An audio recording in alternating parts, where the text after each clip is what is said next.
بعد ما خلصنا رحلة السفاري بحديقة حيوانات العين، رحنا نتفرج ونصور بعرض الفهود الصيادة والسريعة. كان في مقدمين بيحكوا عن تفاصيل هذا الحيوان وقدرته الخيالية اللي ربنا أعطاه إياها. السلام عليكم ورحمة الله وبركاته. يا مرحبا بكم في حديقة حيوانات العين الأكبر في الشرق الأوسط. ومرة ثانية مرحبا بكم في مضمار الفهد في سباق الفهود. بلشوا عرضهم بالكلب السلوق اللي يعتبر من أسرع الكلاب، كان لطيف وسريع كمان. This is a dog. Similar to the cheetah, but he's a dog. So who is he? This is Peru. And does anyone recognize this pet breed? تعرفون السلك؟ حد يعرف السلك ولا ما تعرفونه؟ الكلاب السلوكية ما حد تعامل وياه؟ أكيد معروف سلك. بعدين دخلوا الصقر وفرجونا كيف يهجم على فريسته.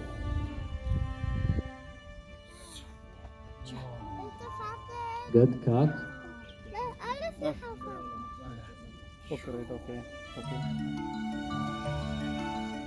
وأخيرا بلشوا بالفهود وخلوهم يلحقوا فريسة مفترضة أو صناعية مربوطة بريش عشان تبين حقيقية ويلحقها الفهد.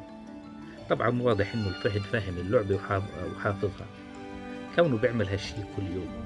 بس موضوع إنهم دربوا الفهد على هيك شي مثير للإعجاب صراحة. Good job, good job, good job.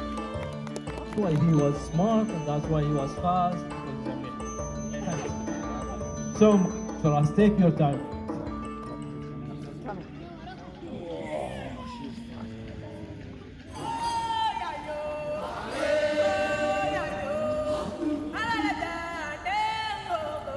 Good job, Nader. Good job, Nader.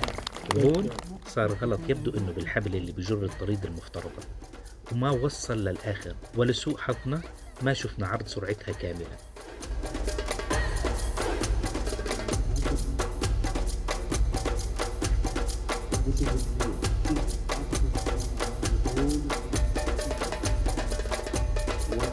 بس لحظة، واو، كانت سريعة لدرجة إنه الكاميرا ما لحقتها وهي بتركض. أنا متأكد لما تيجوا المرة الجاي هاي المشكلة بتكون محلولة ورح تشوفوا العرض كامل وقديش هاي الشيتا سريعة. على كل حال استمتعنا بالمشاهدة، وأنا أخذت بعض الصور اللي أعجبتني ولو إني كنت جالس بزاوية مش مناسبة كتير. عشان هيك أنا بحب دايما أروح مرتين أو ثلاثة على مثل هيك شيء، لأني بوقتها بكون مدرك من أين تؤكل الكتف أو شو أحسن مكان وزاوية، وممكن كمان إعدادات الكاميرا.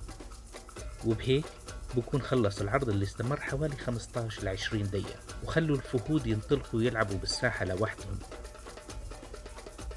رح أعرض عليكم بعض الصور اللي طلعت منها من هذا العرض، بتمنى إنها تنال إعجابكم، وبهاي الحالة ما تنسوا تحطوا لايك، ويا ريت لو تشاركوني برأيكم بهذا العرض أو الصور بقسم التعليقات بالأسفل.